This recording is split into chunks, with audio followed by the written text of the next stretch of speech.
За та хэд минь бас сэтгүүлчнэр би та бүхэнд их хүндэтгэлтэй ханддаг. Та нар минь одоо бас энэ хөрөнгө оруулалтын мэдүүлэг нээлттэй болсон шүү дээ.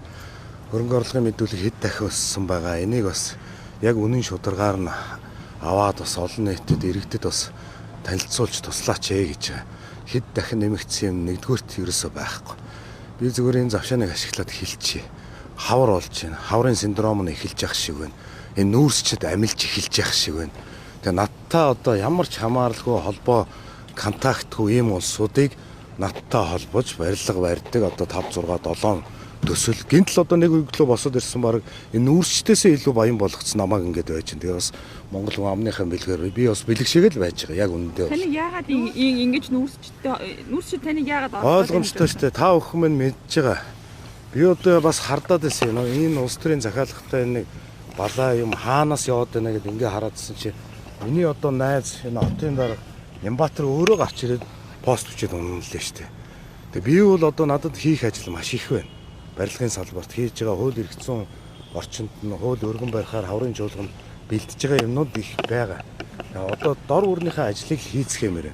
Түүнээс биш нэг ажил албан тушаалын нэг баг саг юмн дээр одоо нэг иймэрхүү байдлаар нэг харлуулах өөр одоо гүтхэн гутаанд оромжлох энэ бол арай хэрээс хитэрч байна. Нямбатар яагаад таны хотын намын даргын одоо хотын намын хурал болох сурагтай.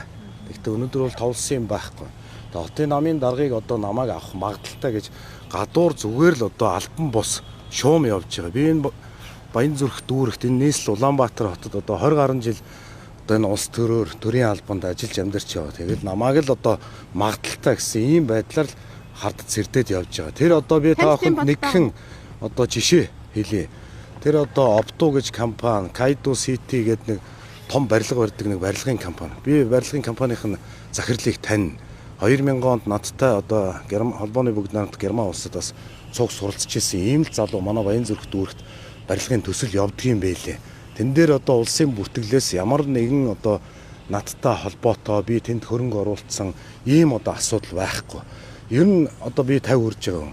Надтай одоо хамаарал бүхий одоо сайн сайхан явж байгаа нөхдүүдийг бүгдийг нь одоо над дээр хамаатуулж намайг одоо тэдэнтэй холбоотой хөрөнгө оруулагч мөн одоо барилгын сайд дээр ажиллаж байгаа учраас нэг нүгүүлэхэд надаас өөр юм ямар ч юм гарахгүй.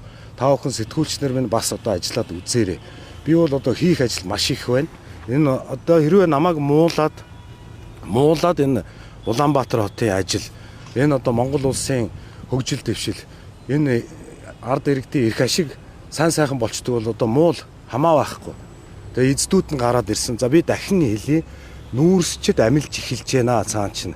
Тэр одоо Баабур гэж нэг өвгөн байгаа. Яг нийн өвгөн хэлэхэд одоо би бол бодож байна. Жинхэнэ монгол хүн ач цээгээ хараад ард иргэдийнхээ одоо сайн сайхны төлөө юм яриад сууж явах ёстой хүн амьд тороол болоод ийм балаа юм яриад явж. Та нар энэ углуургыг нэг хараад үзээрэй. Нийслэлийн намын хорооны дарга болох сонирхол гэж юм ерөөсөө байхгүй. Энэ чинь намын бодлоготой бид нар намын дүрм журмандаа зооцсон байгаа. Намын удирдах зөвлөлд авахаар санаахж байна гэдэг мэдээлэл шүү. Надад би бол урд нь яг хэвлэл мэдээллийнхэнтэй хүлээж авна, ажиллана. Ягаад гэвэл би энэ нийслэл би хотын дарга болохгүй гэж хэлсэн. Хотын намын дарга болох надад бүрэн боломж туршлага би байгаа. Сонирхол гэж ерөөсөө би юм яриаггүй байна. Ягаад гэвэл би энэ нийслэл Улаанбаатар хотод одоо 20 гаруй жил анхан шатнаас нь үүрээс нь хорооноос нь би залуучуудын холбооны гишүүнээс нь эхлээд энэ одоо өнөөдөр 21 аймаг 9 дүүргийн хамгийн том дүүргийг өнөөдөр болт одоо 10 жил удирдах чинь. Тийм учраас надад туршлага боломж болцоо би. Ер нь би сэтгүүлчдийн нэг юмд уриалах гэсэн. Нэг хэдэн одоо бас нэг захиалгатай энэ нүүрчтийн мөнгөөр өнөөдөр бас нэг хөөхөн одоо под хийцэн шар хэвлэлүүд. Би шууд л тгээ хэлчихье. Би яагаад шар хэвлэлүүд гэж хэлж байгаа юм гэхэлэр намайг одоо 90 оны жоохон хүүхэд байхад шар хэвлэл гэж үнэн худлаа мэддэхгүй нэг юм гаргаад биччихдэг нөхдүүд байсан. Тэр захиалгаар хийдэг тэр шар хэвлэлийнхэнд хандаж хэлье. Энэ сэтгүүлчнэр дотор шудраг өмнөнийг хилдэг, илэрхийлдэг таа охин шиг хүмүүс байгаа. Гэхдээ хэсэг бүлэг нэг тийм нөхдүүд байгаа. Тэднэрт хэлье. Эдээвэр нь тун удахгүй цувна. Тэгээ үнэн бас ялна гэдгийг би бас хэлчих. Маань нүүрсчд гэж та яг энийг хэлээд байна. Ойлгомжтой шүү дээ. Та нар мэдж байгаа шүү дээ.